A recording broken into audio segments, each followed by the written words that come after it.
Hello, I'm Patrick Hurd, Principal Consultant at Community Business Australia, and today I'm joined by Debora Jackson, our governance expert. But we're here today on the Darling Downs in Pittsworth.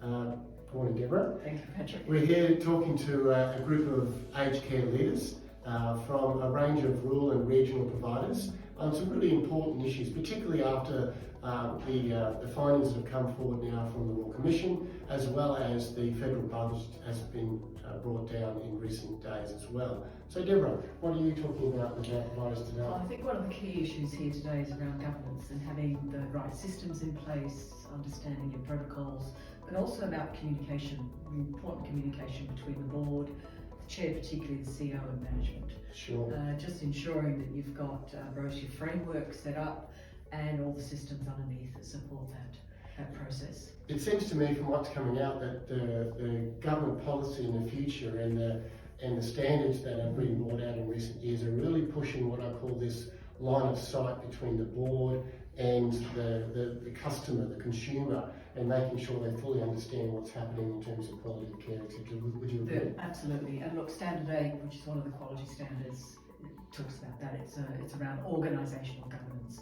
So there's been a recognition that look, if the board aren't doing a good job and really understanding the business, don't manage well or give good oversight, that the business can't be run well. Sure. But it is a joint thing, so you do have to have real trust between those parties.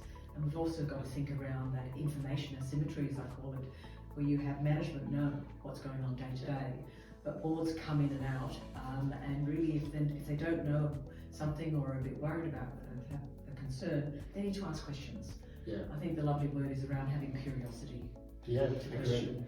So, Debora, just wondering, what are the sort of takeaways for the leaders we're talking to today? Okay, I think the key thing is to actually constantly review your policies, really understand. So it's all very well to write a policy and have a sign off and put it in a drawer. You need to understand what that policy says, but also how is that implemented within your organisation, whether it be a management policy or a board policy. Yeah. Are you applying those rules? Are they relevant to you? Has your business changed?